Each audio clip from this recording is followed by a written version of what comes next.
Alila, promoteur spécialisé dans le logement pour tous, vous présente votre émission Urbanisez-vous.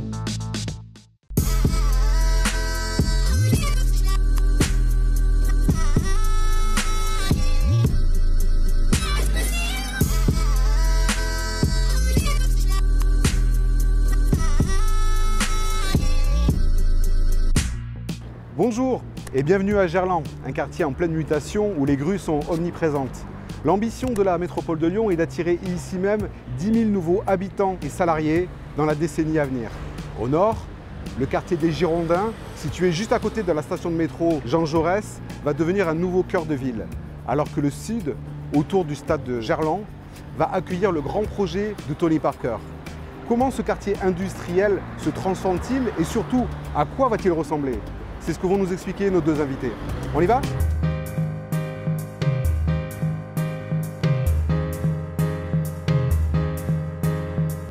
Didier, vous avez été chargé par la métropole de Lyon de développer le quartier de Gerland. On peut quand même réexpliquer pour ceux qui nous regardent. Gerland, c'était le quartier industriel de Lyon. Gerland, effectivement, depuis le 19e siècle, était principalement occupé par des industries qui se sont développées sur un territoire au sud donc, des voies ferrées. Et depuis, on va dire, une petite quarantaine d'années maintenant, précisément, on assiste au départ progressif de ces industries, au renouvellement donc, de ces tissus industriels au profit d'opérations d'urbanisme sous forme d'opérations de ZAC, zones d'aménagement concerté ou de PUP, comme ici, projet urbain partenarial. Avec donc, les propriétaires, on a travaillé, les collectivités ont travaillé un projet de mixité, de renouvellement au travers donc, de réhabilitation de bâtiments qui nous paraissaient intéressants historiquement. Comme ici au niveau du programme du 75 rue de Gerland, c'est ça, qui héberge aujourd'hui un restaurant et des bureaux. Notamment. Il y avait quoi auparavant? Ce sont les anciens magasins généraux qui étaient situés sur ce site depuis une centaine d'années, qui avaient accueilli notamment une fonte de fonderie de fer et qui s'était transformé au fil du temps en parc d'activités jusque dans les années 80, qui avait décliné au fil du temps. Et le propriétaire a décidé de venir nous voir il y a une petite dizaine d'années pour nous demander effectivement comment on pouvait travailler un projet de renouvellement sur cette parcelle assez importante de 5 hectares qui conservait un certain nombre de bâtiments, donc on l'a vu, et puis qui permettait donc de développer une offre résidentielle. On voit derrière nous, il y a quelques immeubles de logements en cours de construction. Et puis il y a 2 immeubles donc, derrière le Septen qui a été réhabilité, qui accueille les services de EDF. Et puis la petite halle dont vous parliez, au rez-de-chaussée de laquelle se trouve un restaurant, le bistrot de Gerland. Voilà, donc c'est une opération assez emblématique de ce qu'on fait sur Gerland, qui associe le privé et le public. Nous, on réalise les espaces publics, le privé étant propriétaire des fonciers et qui le commercialise et qui le développe sous forme d'un programme qu'on a décidé ensemble. Donc là encore, un programme mixte. Dans cette partie de Gerland aujourd'hui, les habitants ne sont pas encore arrivés, les logements n'ont pas encore été livrés. La plupart des habitants qui sont déjà arrivés aujourd'hui, c'est dans le quartier plutôt des Girondins, de l'autre côté voilà. Et de Bonlay. Combien d'habitants à peu près sont déjà installés? Alors sur Girondins, dans les derniers immeubles, on est à peu près 800 nouveaux logements qui ont été construits dans les dernières années, donc on peut approcher le chiffre de 2000 nouveaux habitants. Et sur Bonlay, on était autour de 1000-1500 logements, donc autour de 3500 à peu près habitants sur qui les sont 3-4 dernières années, quoi, c'est ça. Bonlay un peu plus, ça a commencé il y a une petite dizaine d'années, et puis ça s'est achevé dans les 3 dernières années. On traverse l'avenue Jean Jaurès et puis on va voir comment ils sont installés, c'est nos habitants? Volontiers, on y va.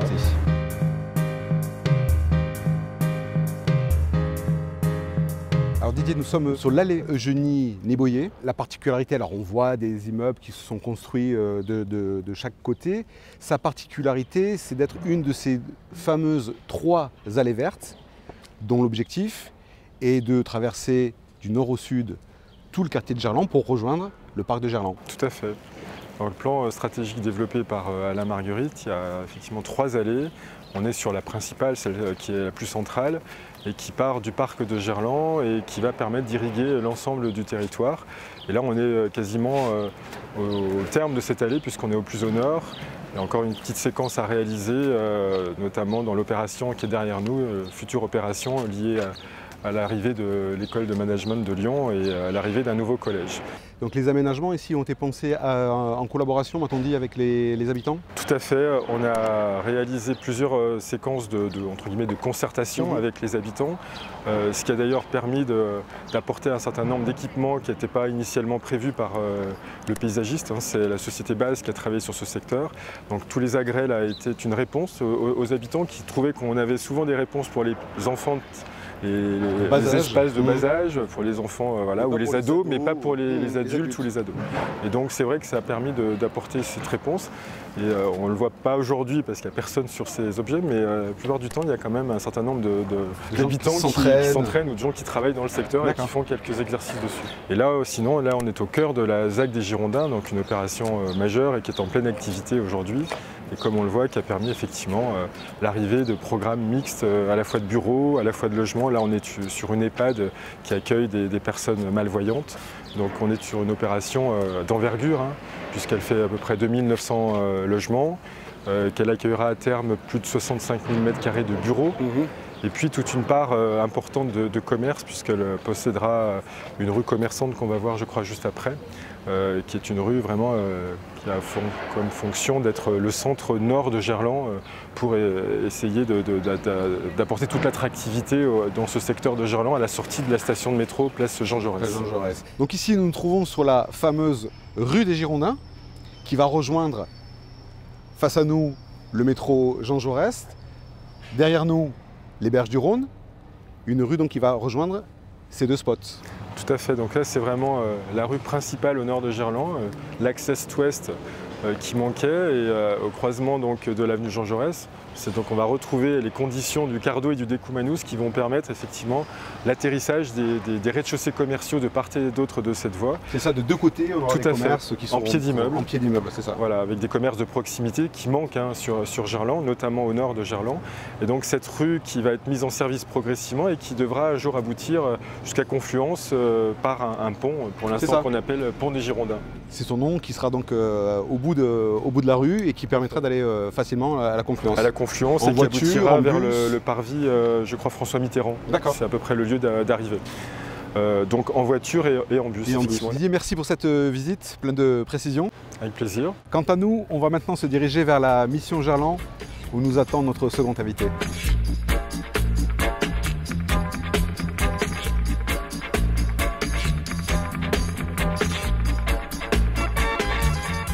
Madame le maire, bonjour. Bonjour. Quelle est l'ambition de la métropole de Lyon pour Gerland? Alors c'est une très grosse ambition pour la métropole puisqu'elle fait partie des 4 grands projets, Pardieu, Confluence, Carré de Soie et Gerland. C'est un territoire qu'il a fallu construire avec une idée de mixité fonctionnelle, c'est-à-dire que c'est un territoire qui accueille déjà depuis 10 ans 10 000 habitants et le rythme va s'accélérer puisqu'on pense qu'il va encore en gagner 10 000 d'ici 2025. Donc Gerland, c'est 30 000 habitants et c'est 30 000 emplois. Donc c'est aussi sa particularité. Et pareil, les emplois vont se développer à l'avenir, puisque c'est un territoire qui attire énormément d'entreprises. Il y a aussi beaucoup de foncier disponible, c'est aussi ça qui fait le dynamisme de Gerland, c'est le foncier qui est utilisable. Oui, je dirais que ce foncier disponible permet la construction d'un nouveau cœur de ville. Et ça permet justement d'agencer cette mixité qui est voulue, et de cadres de vie agréables, avec quand même ce fleuve qui longe, ces trames vertes.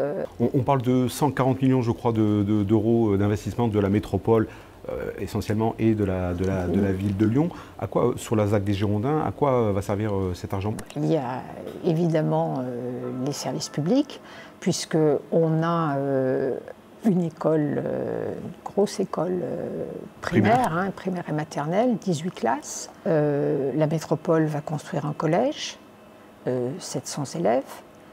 Et il y aura l'EM Lyon qui est annoncé, qui vient s'installer sur les anciens terrains de Nexence, c'est ça? Un des enjeux importants donc, sur ce quartier des Girondins, c'est la réussite de l'artère commerçante qui est prévue rue des Girondins.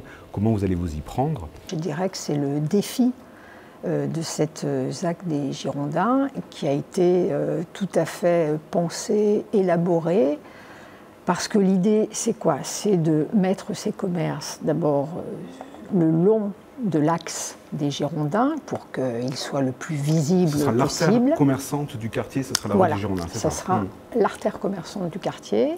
On a constitué une structure particulière qui va acquérir l'ensemble de ces surfaces commerciales. C'est quand même une trentaine de commerces, dont une moyenne surface.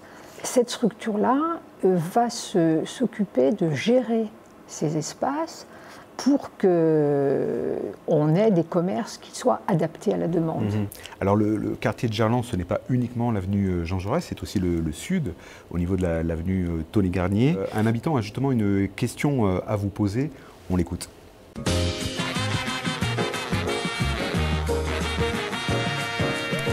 Madame le maire, un centre nautique va-t-il remplacer la piscine de Gerland?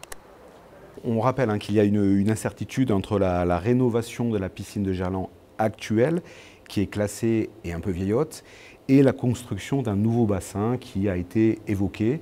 On en est où exactement sur ce dossier? Le choix, je pense, est compliqué à faire et qui demande de la réflexion entre effectivement ces deux possibilités, soit rénover, mais avec toutes les contraintes d'une rénovation dans un édifice classé, et puis la construction d'une nouvelle piscine, mais dont on sait que les piscines ne sont pas rentables. Donc, qui dit construction d'une nouvelle piscine dit construction d'équipements qui vont rentabiliser la piscine.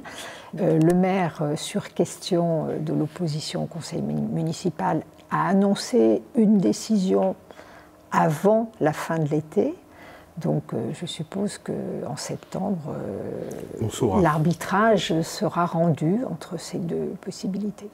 Il y a un très beau projet qui est en train de se préparer justement autour du stade de Gerland. C'est l'arrivée donc de la Tony Parker Adéquate Academy. Est-ce que vous pouvez nous présenter le projet? C'est un projet, je dirais, qui à la fois allie sport et éducation, sport et emploi, sport et santé. Ce sont aussi 3 bâtiments de logement, dont un de logement social pour les étudiants. C'est finalement une académie, et c'est pour ça d'ailleurs qu'elle porte ce nom d'académie, qui va revêtir tous les secteurs du sport professionnel. Myriam Picot, merci pour cet entretien. Bien, merci à vous. C'est fini pour cette émission d'Urbanisez-vous. On se retrouve le mois prochain pour une nouvelle visite urbaine. D'ici là, vous pouvez vous procurer le magazine Nouveau Lyon qui fait sa une ce mois-ci sur un sujet qui touche beaucoup de monde, le logement social. Merci, à très bientôt.